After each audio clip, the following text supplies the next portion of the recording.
Hey guys, Jay Lagan here with Enrollment Charts. This video is going to be for those people who are maybe new to the industry or have a team that's maybe fairly green and don't necessarily know how to look at data when it comes to choosing markets. So we're taking this back to kind of a 101 level here on this video. So if you're not aware, South Korea is the third largest sender of international students to the United States, and has been for some time. So it's very obvious when anyone's new to the field, you see big numbers like that and you think, oh, that's where I got to go. I got to go to South Korea. And I know because that's what I did. My first year, I went to South Korea. Many of us have connections there. It's a good place to go. It seems like a really smart decision, and then you get there and you realize, wow, this is really hard to break into. I'm not making an impact like I thought it would, and I want to show you how the data and working with enrollment charts could have helped you save yourself some pain.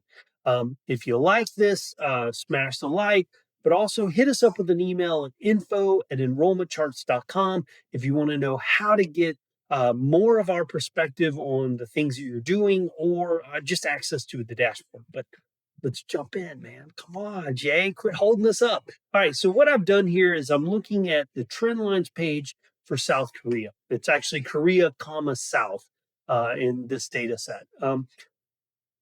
First of all, what does this mean, Jay? Well, I've got a high in 2016, a lower high in 2019, and now I've got an even lower high in 2024, 2025. This is in every description what you would call a downtrend. Imagine almost an imaginary line being drawn from that 2016 high towards that 2024, 25 high, and it's just going to be down and to the right. Now, if you say, yeah, but Jay, I mean, this is a big sender. Well, that's correct. I've now selected my I-94 average year to date.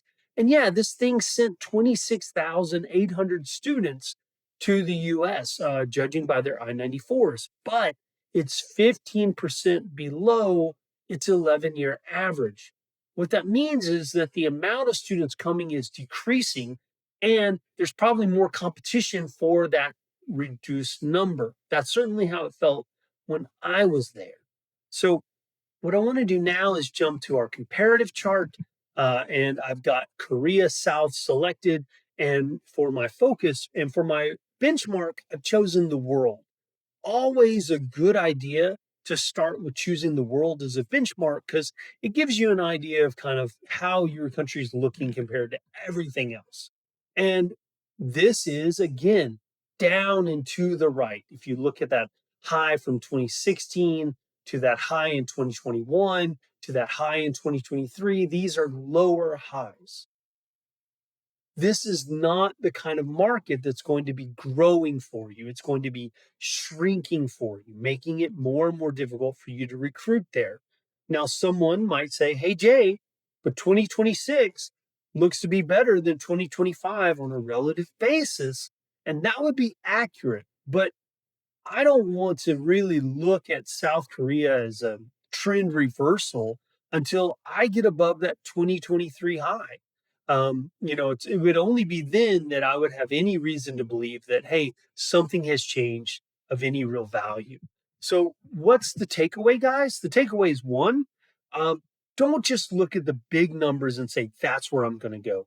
Two, reach out to Enrollment Charts. Info@enrollmentcharts.com. We can help get you access to the dashboard and teach you how to use this. Hey, guys, take care, and that's to you.